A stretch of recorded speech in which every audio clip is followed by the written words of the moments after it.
what's making those front pages then. And the Daily Mail leads on Harry and Meghan's first private appearance since stepping back from their royal duties, attending a conference held by the world's largest bank in Miami. The Mirror leads on the announcement from the TV presenter Philip Schofield that he is gay. The Sun also leads with Philip Schofield coming out with the headline, "I'm gay, I'm proud, and I love my incredible wife." This is also the lead story on the cover of the Weekend Star with the headline, "Go for it, Phil." The Financial Times has a story about coronavirus and thousands of people wearing masks to a mass wedding to avoid spreading the virus in South Korea. The Times says Boris Johnson is attempting a power grab over the NHS with a new law that could see jurisdiction handed to health ministers. The Daily Express has a State of the Nation poll claiming the country backs the Prime Minister to make the right decisions for a positive future. The Daily Telegraph has a story about Conservative MP Andrea Leadsom speaking out about male-dominated workplace environments as the Prime Minister looks to reshuffle the cabinet. So let's talk through some of those stories now with Susie Boniface and Darren Grimes. And a lot of the front pages either lead on Philip Schofield or have his picture somewhere on their front page. You've picked up the Mirror first of all, and they say, "I'm shocked but proud." I don't know whose words those are there, but certainly the story making a lot of the front pages. Yeah, I think that's from Philip's mother, who lives in Cornwall, who he drove down to break the news to before he announced it on television this morning, and who said promptly, "Well, I don't care," frankly. Didn't give a damn about it. She's 83 years old, Pat, her name is, and she said it's a shock, but nothing as a family we can't support and applaud. The first thing I said is, "I don't care. I love both my boys. I'm proud of them," and, that's that, which is exactly what you'd want any sensible, sane, nice mother to say about her children.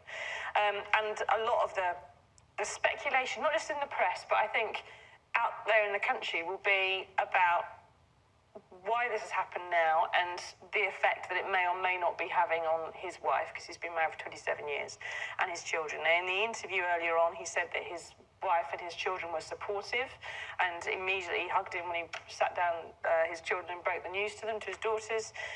They're grown up now.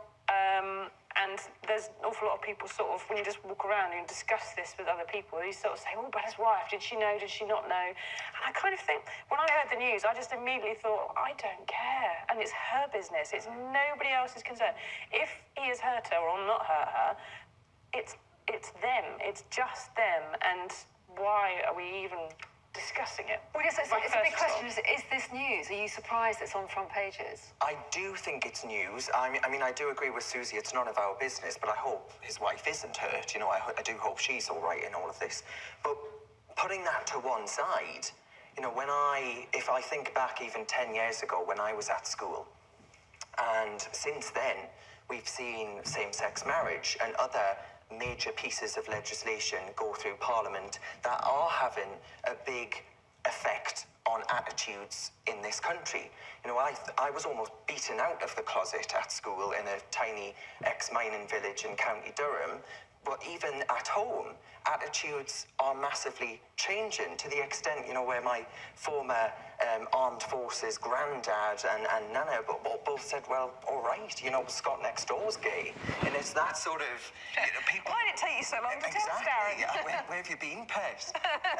But attitudes are changing, and I think this is a real positive step in the right direction. I hope one day we get to a stage where people don't actually have to come out. He doesn't have to appear on his own show. Well, maybe he didn't in the first place, of course, but he doesn't have to appear on his own show to announce this and feel that this is a secret he has to harbour for such a long time. And he can live his life in an open way, because that's the path to happiness, and one where you're not riddled with anxiety, self-loathing, and driven to the point of taking drugs or even suicide in some cases. And given your experience at school, for other school children around the country watching that, and other people in a similar situation to him, do you think it will give them comfort and make them not feel so alone and feel that it's just okay and much better to be open? It's no great shock that someone in show business could come out as a gay man, I think it's safe to say. But I do think the more people that do come out, the more people who say yes, when you've got a front page like that says I'm gay and I'm proud, you know, that sort of message is a really strong one to send to young people who might be struggling with this decision, like I was 10 years ago. But I think, as Susie, we've just been speaking about it backstage, and as Susie said, you know, how does this help the likes of the kids in the Birmingham school that have got the protesters outside of their school that are telling them that being gay is not okay? You know, issues like that aren't going to be tackled because Philip Schofield comes out, but they do make a step in the right direction. And I do think that if I was watching the telly as a kid and hearing that, I would think, okay, this is a real step in the right. Maybe I'm not a freak. Maybe I am okay. When it's someone who's from daytime television, which is a very sort of anodyne, middle of the road, kind of mainstream atmosphere, and how can I describe it? It's not a kind of primetime dramatic part of show business life. It's very standard. It's, you know, it's mid-morning kind of television. If someone there can talk about the sexuality, it's a mainstream kind of issue and debate, and it becomes a little bit more normalised, I suppose, is one of the benefits. And we do have a situation in this country at the moment where reports of homophobic hate crime are increasing, and transgender hate crime are increasing. Now, that is reports of the crime. It may be people feel more empowered to report something they didn't used to report, and it may also be there is an increase in incidents. But I do think that the people who are going to have some of the most problems with coming out are going to be those in ultra-religious communities, in ethnic minority communities, where this may be kind of thing that, you know, if your mum says to you, well, if you're gay, we're going to church, and you're going to be exorcised of your demons or something, that kind of person has a huge issue with coming out. And if they are fearful of their physical harm and well-being, for example, maybe they're conflicted within themselves, I don't know how a white, rich, middle-aged man with a supportive family and a supportive industry and supportive friends is going to reflect their problems and their needs in quite the same way. I mean, I completely agree. It's not Philip Schofield's fault, but, you know. Yes, exactly, indeed. But this does, you know, we're talking about this now. We're on Sky News talking about these issues. Homelessness, you know, people being rejected from their parental homes for coming out or in fear of that actually happening. You know, that's still a massive, massive issue in this country, or trans people, for example. But the fact that we are having this discussion, we're talking about it and raising these issues, very serious issues even now, and Philip Schofield, someone who I have seen on telly for my entire life, you know, people looking at him will think, you know, he's a successful bloke. You know, if he's gay, maybe it's all right, actually. And that's still a powerful message. What's positive, I suppose... Sorry, Anna, you'll get a question in a minute. What's positive is that so many people react to this with boredom. Because in living memory, it's been a criminal offence to carry out a homosexual act. Within my lifetime, it's been a playground insult to be called gay.